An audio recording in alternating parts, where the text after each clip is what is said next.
உங்க குழந்தைங்க video games விளாடுறதுனால அவங்களோட கண்ணு கெட்டு போயிடலாம், படிப்புல அவங்களோட கான்சன்ட்ரேஷன் இல்லாம போயிடலாம் அப்படின்லாம் நினைச்சு நீங்க கவலைப்படுவீங்க. ஆனா உண்மை என்னன்னா, வீடியோ கேம்ஸ் விளாடுறதுனால கெடுதல்களை விட நிறைய நன்மைகள் தான் இருக்கு. வீடியோ கேம்ஸ் விளாடுறதுனால என்ன நன்மைகள் இருக்கு அப்படின்ட்டு கேக்குறீங்களா?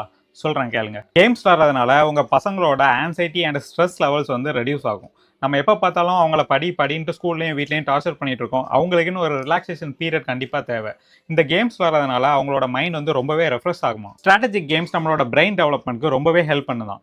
ஃபார் எக்ஸாம்பிள், நான் விளாண்டதுல ப்ராஜெக்ட் ஐஜிஏ அப்படின்ட்டு ஒரு ஷூட்டிங் கேம் உண்டு. இது ஒரு ஸ்ட்ராட்டஜிக் கேம் தான். இதில் ஒவ்வொரு மிஷனையும் கம்ப்ளீட் பண்ணுறதுக்கு ஸ்ட்ராட்டஜி செட் பண்ணதுக்கு நம்ம ரொம்பவே திங்க் பண்ண வேண்டியது இருக்கும். அது நம்மளோட பிரெயினுக்கு நிறையவே ஃபீட் பண்ணும். இந்த மாதிரியான கேம்ஸ் விளாடும்போது நம்மளோட ப்ராப்ளம் சால்விங் ஸ்கில்ஸ் டெவலப் ஆகும். அடுத்தது பார்த்தீங்கன்னா, இன்ட்ரோடியூசிங் கிட்ஸ் டு டெக்னாலஜி. உங்களோட குழந்தைங்களுக்கு புதுசாக ஒரு டெக்னாலஜி நீங்கள் கற்றுக் கொடுக்கணும்னு நினைச்சீங்க அப்படின்னா, ஃபர்ஸ்ட் அவங்கள கேம்ஸ் விளாட விடுங்க. கேம்ஸ் விளாடுறது மூலமா அவங்களாவே நல்ல இன்ட்ரெஸ்டோட கற்றுக்கிடுவாங்க.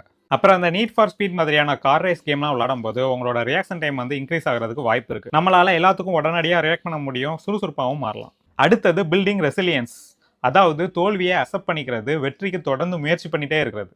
அடுத்தது, உங்க குழந்தைங்க யார் கூடயுமே சேராம தனியா ஆக்டிவாவே இல்லாம லோன்லியா ஃபீல் பண்றாங்களா? அவங்களுக்கு ஒரு வீடியோ கேம் வாங்கி கொடுங்க, நீங்களும் அவங்க கூட சேர்ந்து விளாடுங்க. இப்படி பண்றதுனால அவங்கள ஆக்டிவா மாத்துறதுக்கு வாய்ப்பு இருக்கு. அப்புறம் வீடியோ கேம்ஸ் உங்களோட டோபமைன் லெவல்ஸை இன்க்ரீஸ் பண்ணும், கிரியேட்டிவிட்டியை பூஸ்ட் பண்ணும். இது எல்லாமே வீடியோ கேம்ஸோட பாசிட்டிவ்ஸ். நெகட்டிவ்ஸ் கண்டிப்பா இருக்கு. எல்லாத்துக்குமே ஒரு லிமிட் இருக்கு. அதையும் தாண்டி போயிட்டா அடிக்ஷன்.